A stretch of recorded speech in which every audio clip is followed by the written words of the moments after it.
बिस्मिल्लाहिर्रहमानिर्रहीम। हमारे चैनल के तमाम सुनने वालों को मोहब्बतों भरा सलाम। आखिरी शरारत, एक इबरतनाक सच्ची कहानी। जब एक जिंदा इंसान को मौत के बाद कब्र के मनाजिर देखने की कोशिश महंगी पड़ गई। शाम का वक्त था। एक कब्रिस्तान में दो नौजवान खड़े कब्र की खुदाई करवा रहे थे।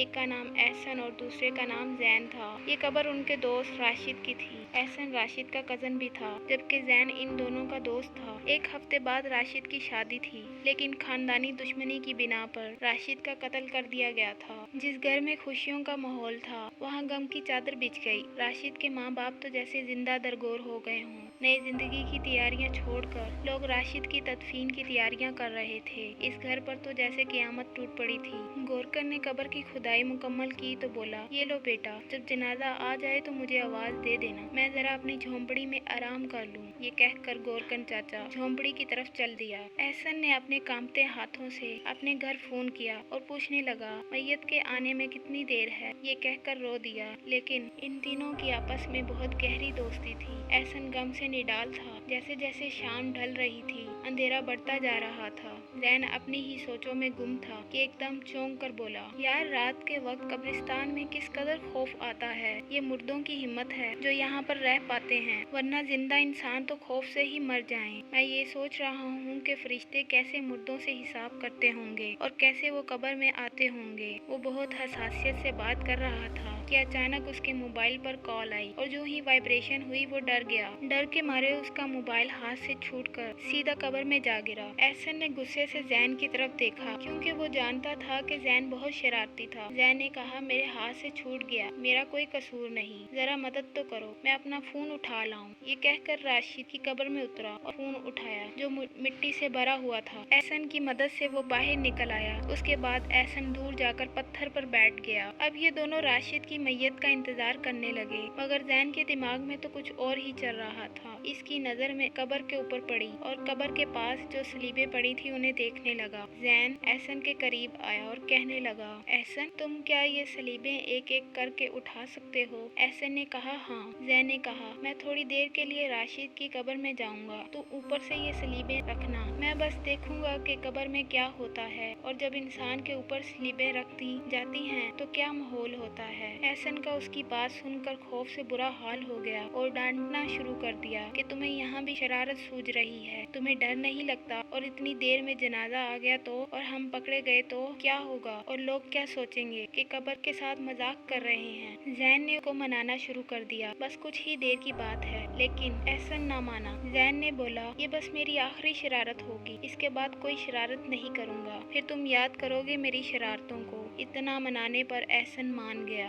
जैन बेखौफ होकर कब्र में उतर गया और इसमें लेट गया। इसके बाद एहसन ने एक एक करके सलीबें रखना शुरू कर दी। 3 सलीबें रखने के बाद जब वो चौथी सलीब लाया तो एहसन कहने लगा, तुम्हारे ऊपर मिट्टी ही ना डाल दूं? जैन मुस्कुराया और बोला, डाल दो, तुम्हें इजाजत है। इसके बाद चौथी सलीब उस पर रख दी और दूर जाकर बैठ गया। वो डरा हुआ था, कहीं जनाजा लेकर आ गए तो क्या होगा। ये सोचकर एकदम उठा और कब्र के नजदीक गया। जैन को मैसेज किया, कहो तो उठा लूं सलीबें, लेकिन कोई जवाब न आया। उसके बाद एहसन ने जैन को कॉल की, मगर फिर भी जवाब न आया। अब एहसन डर गया कि कहीं जैन को कुछ हो तो नहीं गया। ये सोचकर उसने सलीबें उठानी शुरू कर दी, लेकिन ये क्या, उससे सलीबें उठ ही नहीं रही थी। ये वही सलीबें थीं जो कुछ वक्त पहले एहसन ने उठाई थीं, अब हिलने का नाम नहीं ले रही थीं। एहसन गोरकन की झोंपड़ी के पास भागा और साथ चलने को बोला, लेकिन गोरकन जब पहुंचा तो कहा, यहाँ तो कोई जनाजा नहीं आया। उन्होंने जल्दी जल्दी सलीबें उठाना शुरू की, लेकिन ये क्या, दोनों से मिलकर भी सलीबें नहीं उठी। एहसन रोने लगा और गोरकन को सारा माजरा बता डाला। एहसन अब रोने लगा और रोते रोते अपने भाई को फोन मिलाया। अपने भाई को उसने फोन करके सब बता दिया। एहसन का भाई कब्रिस्तान आ गया। इतने में एहसन गम से निडाल होकर बेहोश हो गया। एहसन के बड़े भाई ने जैन के घर वालों को इस वाक़ये से आगाह किया और अपने घर भी बता दिया।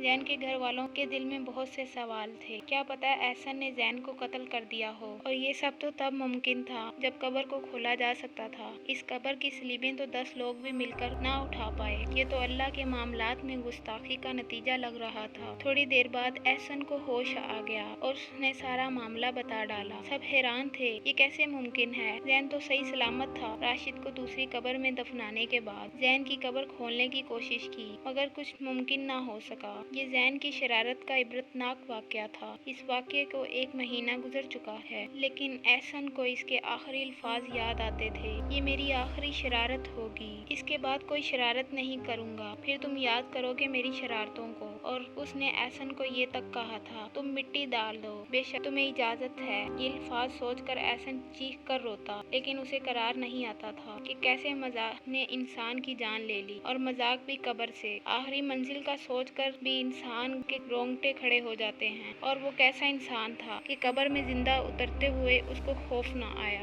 دراصل قبر دنیا سے پردے کا دوسرا نام ہے، اور اسے بے پردہ کرنے کی کوشش کی جائے تو انجام کیسے اچھا ہو سکتا ہے۔ میں امید کرتی ہوں یہ ویڈیو آپ کو پسند آئے گی۔ ویڈیو پسند آئے تو لائک اور شیئر کر دیجیے گا، اور آنے والی نئی ویڈیو کے لیے ہمارے چینل کو سبسکرائب کر دیں، اور ساتھ میں موجود گھنٹی کو ضرور دبائیں تاکہ آنے والی ہماری ہر ویڈیو سب سے پہلے آپ کو ملے۔ مجھے دیجیے اجازت، سانسوں نے وفا کی تو اگلی ویڈیو لے کر حاضر ہوں گی۔ تب تک کے لیے خدا حافظ۔ اللہ آپ سب کا حافظ و نگہبان ہو۔